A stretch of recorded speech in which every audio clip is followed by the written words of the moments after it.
If you want more Daydreamers content, get your fantasy questions answered, then head over to our Twitch, twitch.com/daydreamermedia, click the notification bell, and never miss when we go live.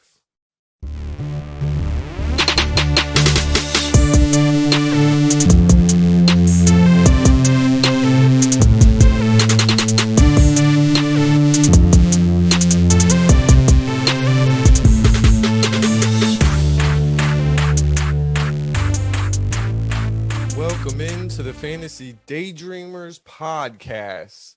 I am JJ. You guys can follow me on Twitter at JJ Daydreamers. With me today, I have Rocco.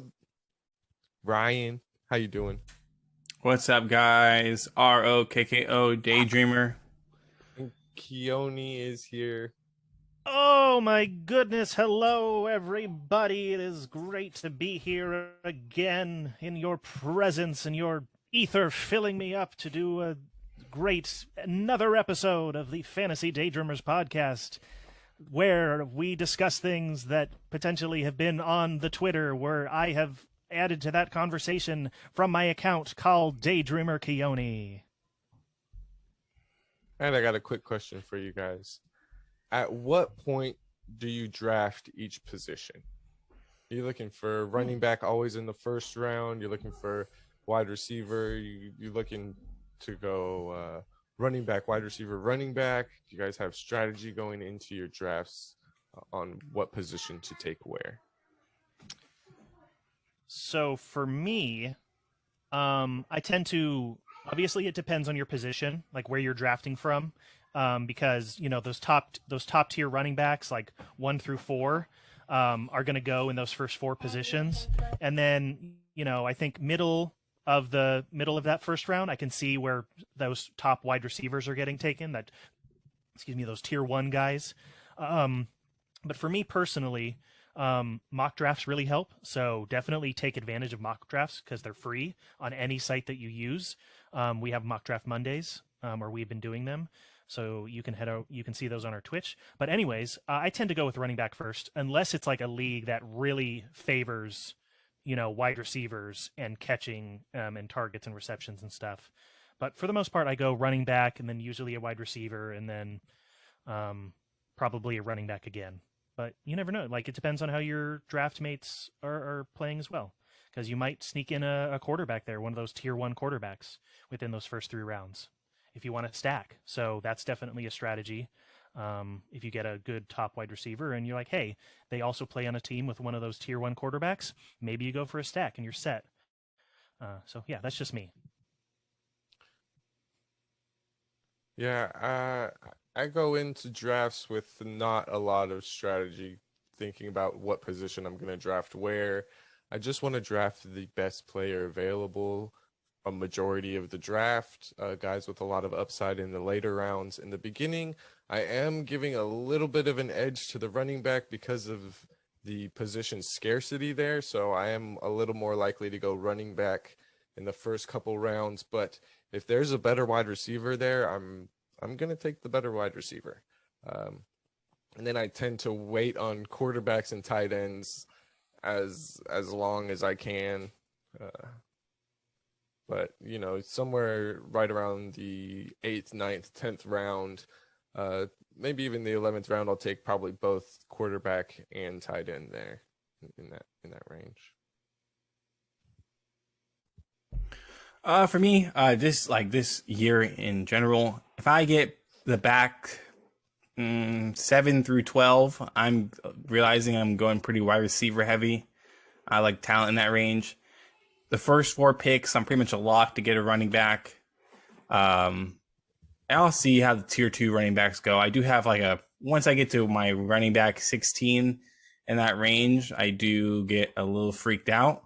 So like James Conner is like my cutoff point. Tight end, tier 1 guys, 3rd round. I'll start looking like the Mark Andrews, the Kelsey, the Pitts. And then I'll fall back into like the 6 to 9 range for the tier 2 guys. QB, I'm looking for a couple guys specifically. Jalen Hurts 6th round, and then Tom Brady or Trey Lance 9th to 10th round. What about just as a general for every single season? What can they live by, Ryan? What do you usually do instead of going so specific into this year? If you're a brand new fantasy person, uh, generalize it for us a little. What is it called? Probably go. Something is lagging. I'm sorry. Something's lagging super hard for me. I can't tell if you guys are talking or not. 1 second. Well, while Ryan configures that, I just have to reiterate. You can typically wait on QBs and tight ends for the most part. I mean, those are deep enough to where you're not gonna have to like reach for them early. So, I mean, obvious, and some people will get those tier 1 guys early in those first few rounds, but Yeah, if you you can feel wait. it, if you feel it in your gut and you're like, oh, I really want Patrick Mahomes in this 5th round, go ahead. It's all about your feeling what you want to do, how you want to construct your team. Yes, but I agree with JJ. But Getting the best guy kind of at the spot is probably just the best way to go, regardless of position. But securing those running backs early is probably a safe bet. it's just a little more scarce of a position. And if you Mhm. want to know who is the next best guy at each position, go ahead and head over to our website, fantasydaydreamers.com, and you guys can find all of our rankings there. And if you wouldn't mind, go ahead and take a second, follow, subscribe, whatever it's called, wherever you're listening to this podcast, Apple Podcasts, Spotify, YouTube. Tell your friends where you're getting the greatest fantasy football advice as we head into the season. We're going to start dropping 2 episodes a week in season, so make sure you don't miss anything. Let's get into some news.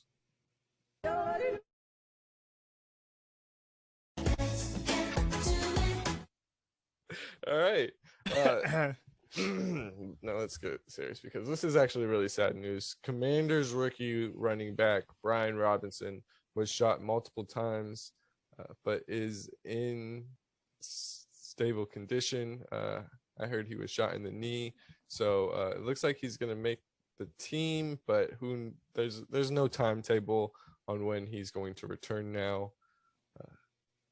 He was taking a lot of work from Antonio Gibson there for the Commanders. Does this move Antonio Gibson up your guys' rankings any? I think a few spots. I think he moves Antonio Gibson up a few spots, even though we've talked about them not utilizing him to how he should be used. But also, I think Brian Robinson went to the facility, and so he's, I think, in good spirits. Yeah. And I saw him with either a coach or a member of the staff of the Commanders. So it's I think he was in the crutches, but still, I believe he's out of the hospital, and so things are looking good. It was not fatal or anything like that, so that's great news because that's awful if that was the case. But I think he was very fortunate. But yeah, I just one of those times where kind of life is way more important than football and stuff like that. So outside of fantasy, it's great. But yeah, just move up Antonio Gibson a little bit, but not too much. Yeah, I agree. Just a little bit. The Seahawks have named Geno Smith their starting quarterback. So I think that's where it was leaning and where it was heading towards. But yeah. I wouldn't put too much. It's not going to make a huge difference, I don't think. Yeah, I agree. Panthers have acquired wide receiver Laviska Shenault from the Jacksonville Jaguars. I don't think this is very much news. Just a trade going down. However, what's up? I just want to say they're giving Baker Mayfield no excuses. Basically, come on. I mean, if they would have went and got a good wide receiver, maybe they're giving him no excuses. But you're giving him Laviska Shenault. It's not a lot to be like, oh, we gave you Laviska. You should have done more. No, he's not even. He might not even get on the field that much. Okay, well, fair enough. But I mean, just like more, he has more weapons than he did, and so it's like, yeah. I think maybe it's an excuse. I don't know, but I don't know. I don't think they're trying to set him up for failure or like whatnot. But I think they're trying to facilitate, Baker Mayfield. I Like, think we want to support you. Laviska Shenault is, at least in Jacksonville, he was a behind the line receiver. He was the jet sweep receiver. He was getting the screen passes and stuff. I think if anything, he's going to be there to help Baker Mayfield not have to throw it down the field as much. There you go. But, yeah, who knows? I don't think he's worth anything in No. fantasy. I would not draft him. Jimmy Garoppolo restructured his contract to keep him in San Francisco another season.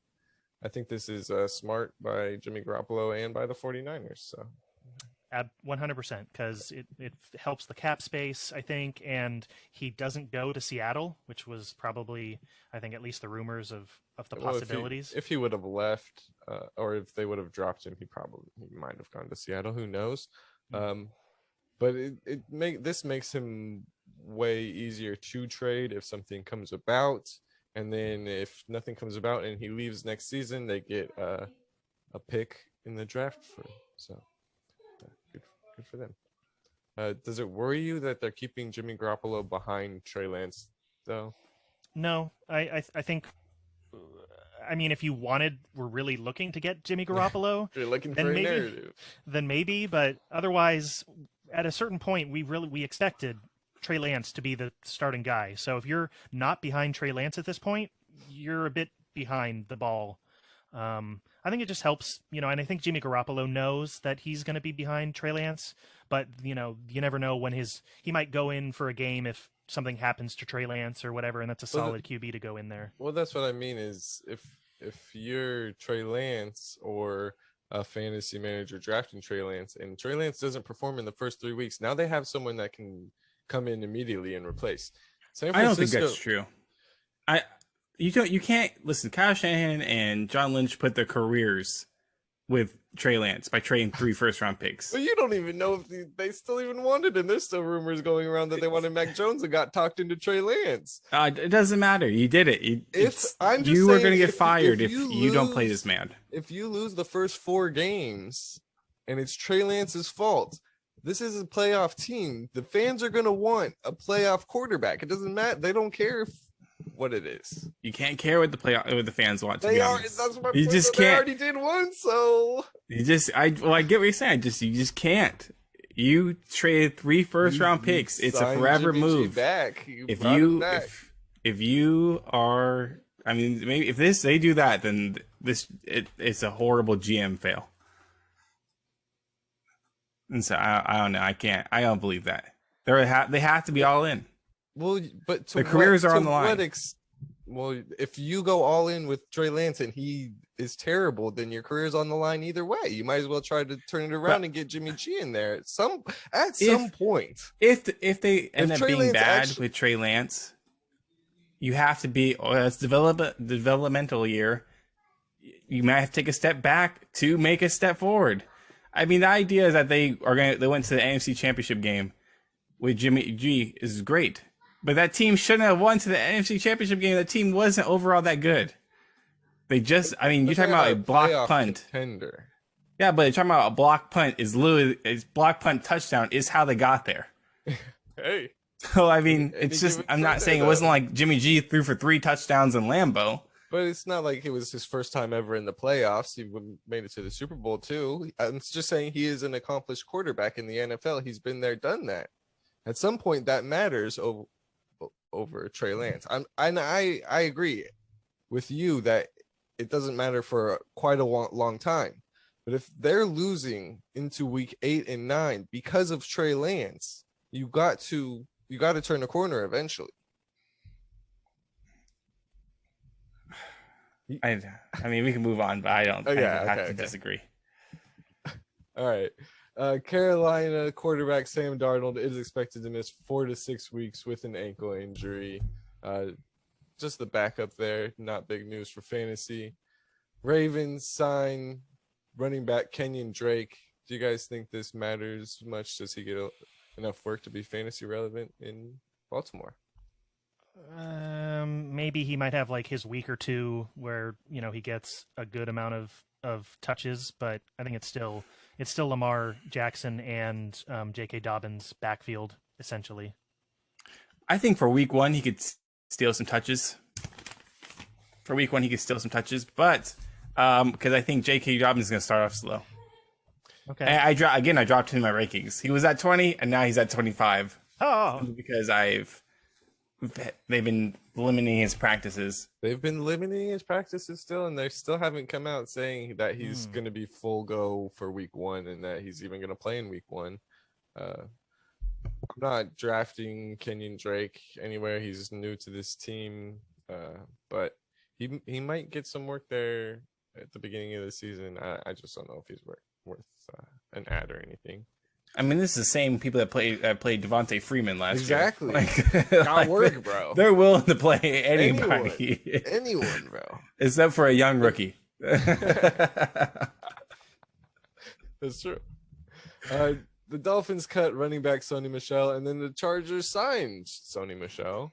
they have like 5 running backs now. Like The 5. Chargers? Yeah. They cut Roundtree. Yeah. Oh no. Okay. Well, So- then 4. All right. Like, but still. Yeah, I don't. Maybe Sony Michel gets some goal line work there. Maybe he's the power back.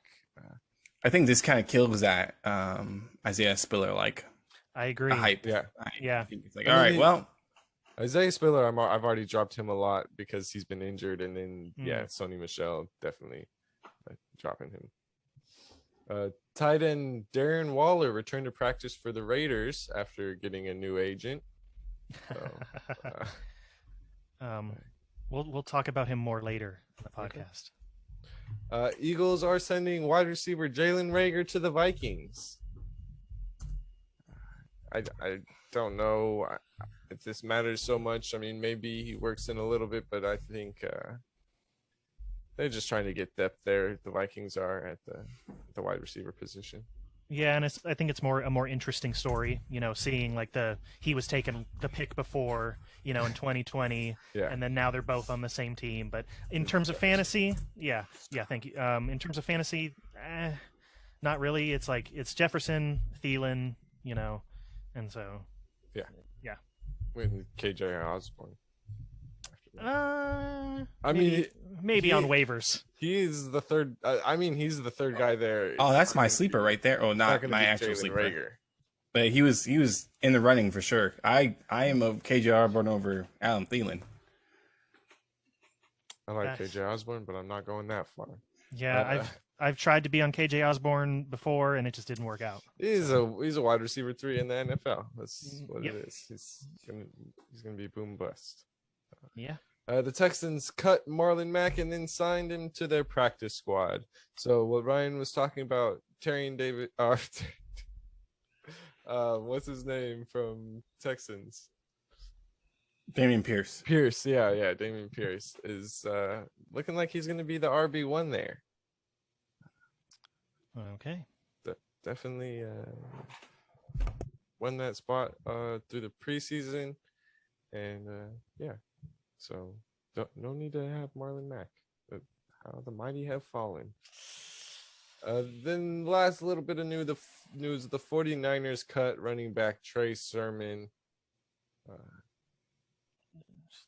I don't. A lot also- of hype. There was a lot of hype around Trey Sermon for quite a while, and Mm, just never took off. I also don't I know. People were drafting him in the 7th round last year. You remember that? Yeah, I know, and was in the doghouse. Like, didn't play a lot.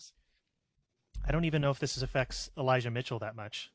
No, I don't think so. I think the guy was talking about Tyrion Davis Price. I think this helps him out. He's the rookie there in San Francisco. Okay. And Shanahan's going to use multiple running backs there. So just trying True. to figure out which one it is which week. Debo Samuel. Thank you for tuning in to the Fantasy Daydreamers live stream. If you guys have any fantasy football questions, drop them in the comments. If you guys have any draft questions, rankings, strategy questions, just go ahead and drop them below and we'll answer after the recording of this podcast. Let's move on to some sleepers.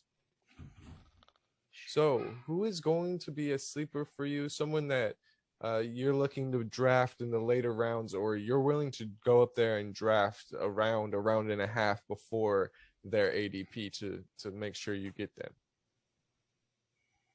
Anyone want to start us off? I can. Okay. Sure.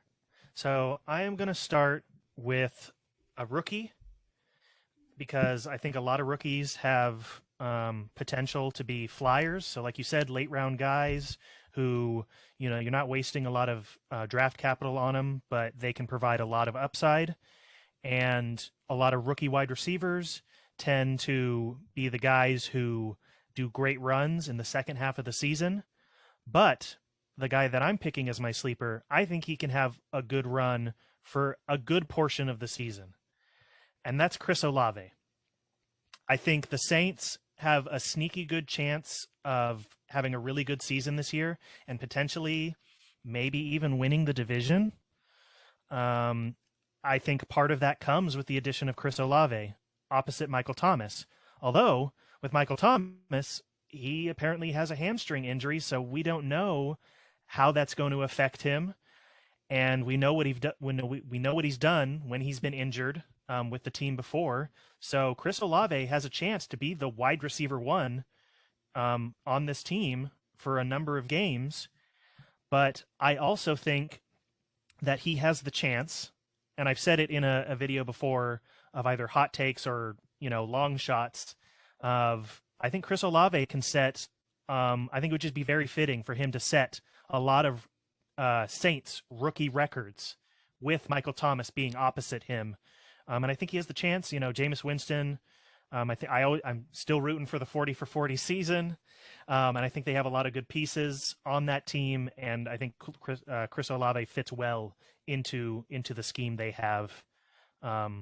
So yeah, if one rookie is going to break this year, why not him? I'll go next because I have another rookie wide receiver as my sleeper. Rookie wide receiver coming out of Georgia, George Pickens, has been a standout in practices and in preseason. He missed a majority of last season after he tore his ACL in early 2021. And really, this is because the Steelers don't have a lot of targets there. They don't have a lot of people to throw the ball to. Yes, we know Deontay Johnson is going to be the wide receiver one, but the Steelers have been great at drafting wide receivers, and I think they nailed it again with George Pickens. Going at the end of the 11th round of drafts right now, Pickens costs nothing, next to nothing, to take a shot on an upside player. Like I said, we know Deontay Johnson is going to be the wide receiver one and a target hog. And really, this sleeper could go for Pat Freiermuth. Also the tight end in Pittsburgh. I love the value of Pat Freiermuth here this season, but I also really like George Pickens. I expect him to be the wide receiver 2 on this team shortly into the season.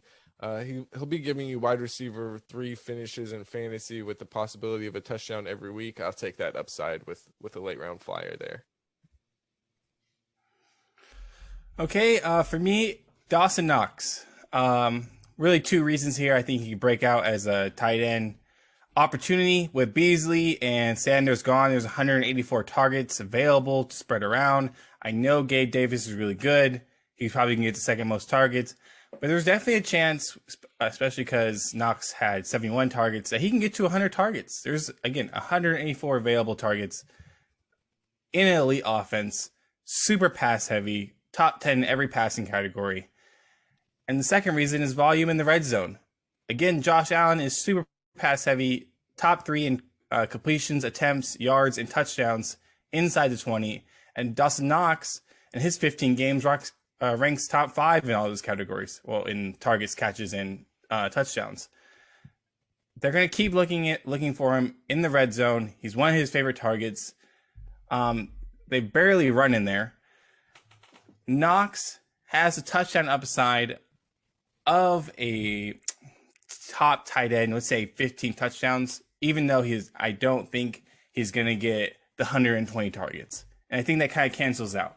I know Keoni likes Dalton Schultz a lot, and it's because he's going to be a 120 target guy, but they're not going to score as much as, or in this scenario, I don't think the Cowboys are going to score as much as the Bills will. They run a lot in the red zone, and that's why I have a Knox ahead of him because of the passing work.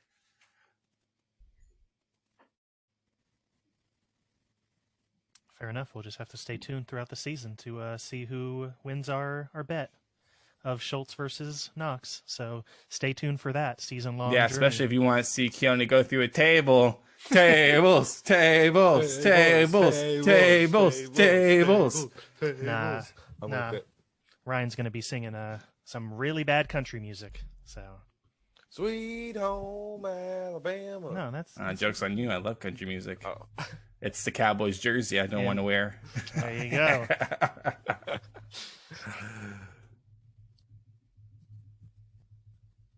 Keoni, who's Yeah, okay, I'll go next again. Yeah, I'll go next. Sorry. Speaking of the Cowboys, I guess how very fortuitous. My next sleeper is Tony Pollard. So, as I said in another episode on Keoni's Got Characters about Ezekiel Elliott, Elliott has gotten fewer yards per game each season he has played. He has regressed each season, and last year he only had 59 yards per game. And he made that up with touchdowns, but I think Tony Pollard showed that he should be involved in the offense.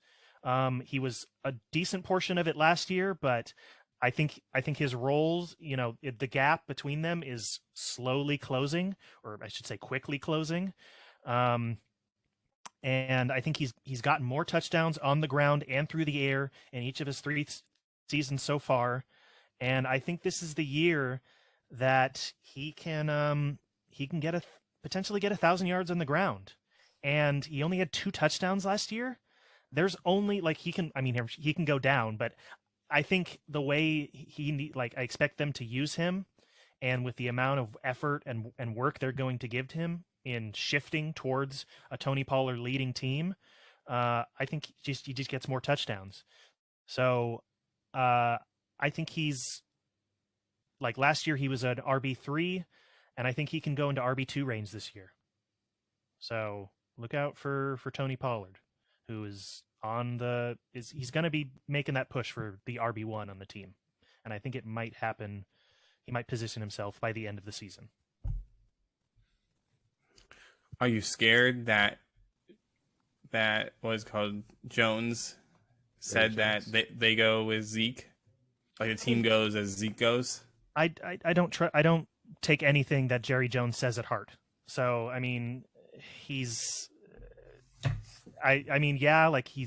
probably got to be behind Zeke, because he's technically still the RB1 and he is the RB1 on that team. But I think over the course of this season, that's going to shift towards Tony Pollard getting a better portion, if not an equivalent portion of the touches, and I think what he does with those will be more impressive than what Zeke does.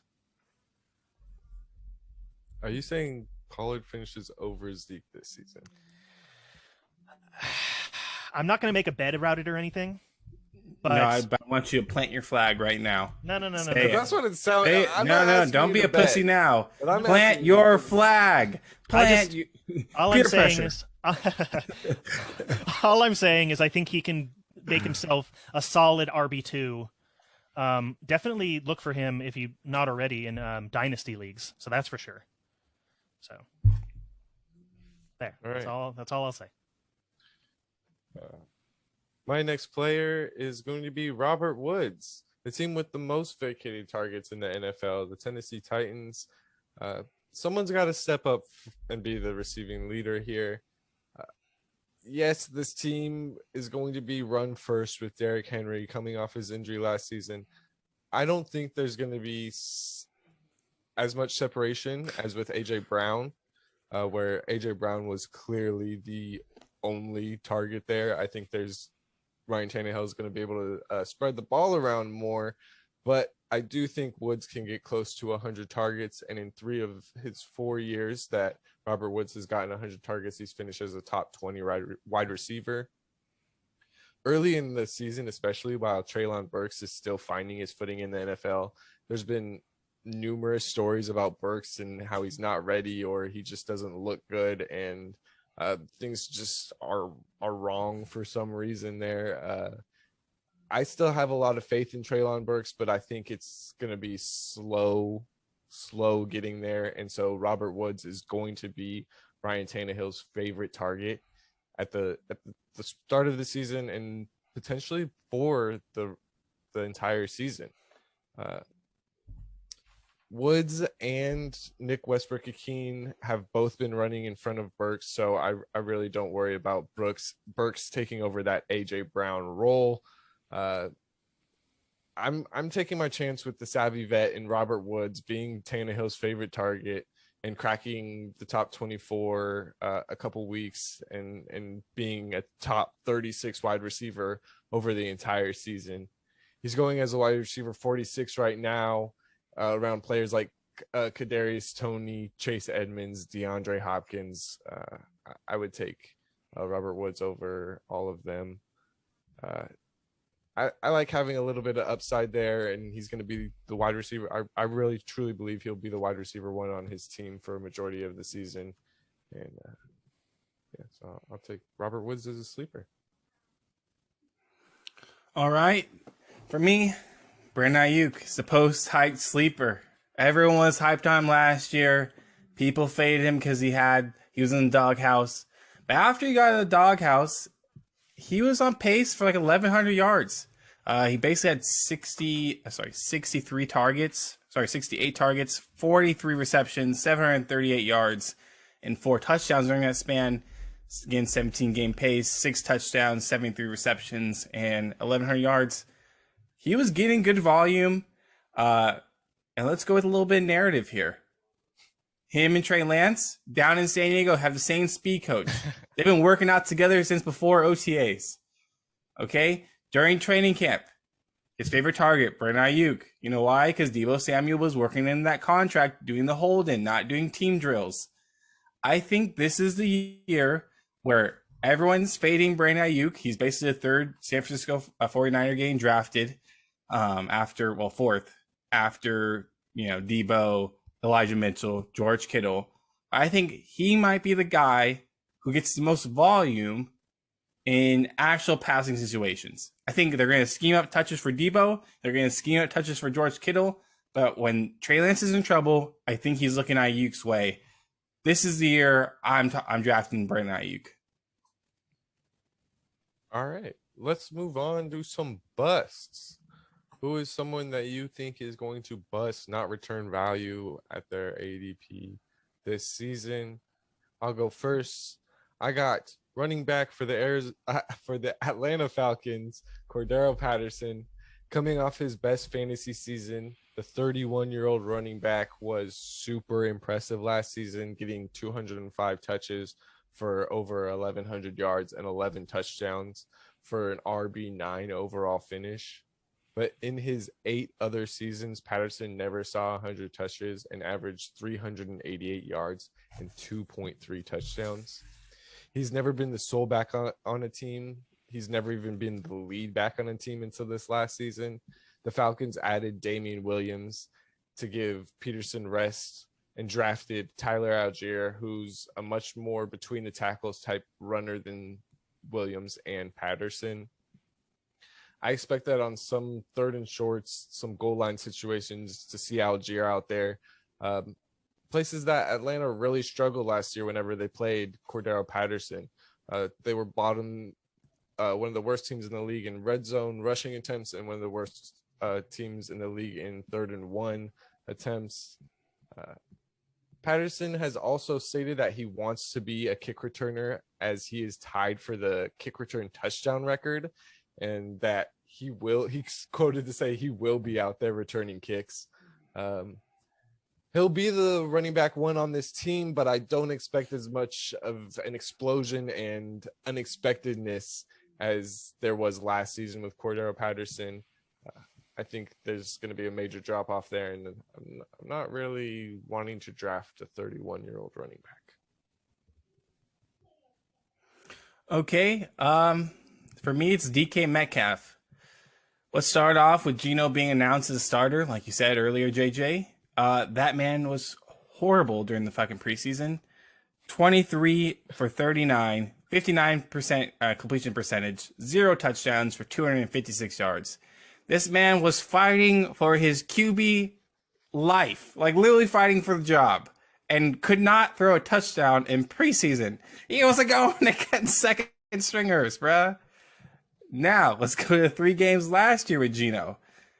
Targets, Lockett 23, DK 18. Receptions, Lockett 16, DK only 14. Yards, Lockett had 189, DK had 197. So he beats him there. The main difference is that Lockett scored 0 touchdowns and DK Metcalf scored 3 of them. Touchdowns, like we always say, are very, very unreliable. Right? I mean, one of DK's touchdowns was a 70-yard touchdown that he just broke.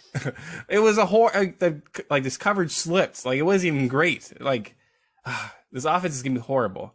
Last year, they had horrible passing volume. Literally second in the NFL with the least pass attempts. If you want to go broader, since 2018, they have the second least pass attempts, only trailing the Tennessee Titans. They drafted another running back in second round. They are going to be run heavy. They're going to try. They're going to try to win with defense, and they're not going to be well. Like, they're just. This might be one of the. I'm going to say this: the Bears are going to be the worst offense. The Seattle Seahawks are going to be number 2. I don't believe in this offense at all. It's going to be super slow. Try to be run heavy. They're going to lose those games. We're like 1-3 in the games that Geno played, and again ran the ball a stupid amount. DK is unreliable. He's getting drafted in the 5th round, while Tyler Lockett's getting drafted in the 9th round. I don't understand how you could draft DK in the 5th, and Lockett had more targets and more receptions in the 9th round. DK I just staying away from him in every draft I can. But even when the team was so terrible last year, DK Metcalf still managed to finish as the wide receiver 12. In the 3 games with Geno, or no, with overall. Russ? Well, yeah, I mean, he had Russell Wilson for the first part of the games, and it was again touchdown luck. You're talking. He averaged a touchdown per game. That team barely scored over 24 points. It's not going to happen like that again. It's very touchdown lucky. With the amount of targets he got and the amount of receptions. But he does it every year. The year before he had Russell Wilson. This year is a different offense. Okay. Different quarterback. Geno is, I think, Field Yates said that him and Drew Lock have combined for one 300-yard game in all their starts. This offense is going to be horrible. All right. So speaking of, I mean, it's not an offense. It's going to be like the opposite of horrible. But a guy who I think will be unreliable as well is Darren Waller. He missed 6 games last year due to injury and only had 2 touchdowns on the whole year. And he started off great, very promising, those 19 targets. He had a touchdown in that game, over 100 yards. Like, yes, this is what we like to see. But then he just fell off. He only had one more 100-yard game after that. And like I said, only another touchdown throughout the entire season. He missed all of preseason and most of training camp this year with a hamstring injury. And as JJ said, he just returned this week to practice. That doesn't give me a lot of confidence, especially since, Derek Carr has a new fancy toy to play with in Davante Adams. And I don't imagine it's going to be as this extreme, like in Toy Story when Buzz Lightyear comes in and all the apparel and the walls and stuff and the bedspread changes to Buzz Lightyear from Woody. But I mean, it's going to be. I don't have high hopes for Darren Waller just because it's been so long that he's played to the level that I think he should play at, and what we've seen him play at, and the injury is really nagging. And so, I mean, he might end up like Wheezy, on the shelf, and not like Lil Wayne, but like the little penguin on the shelf.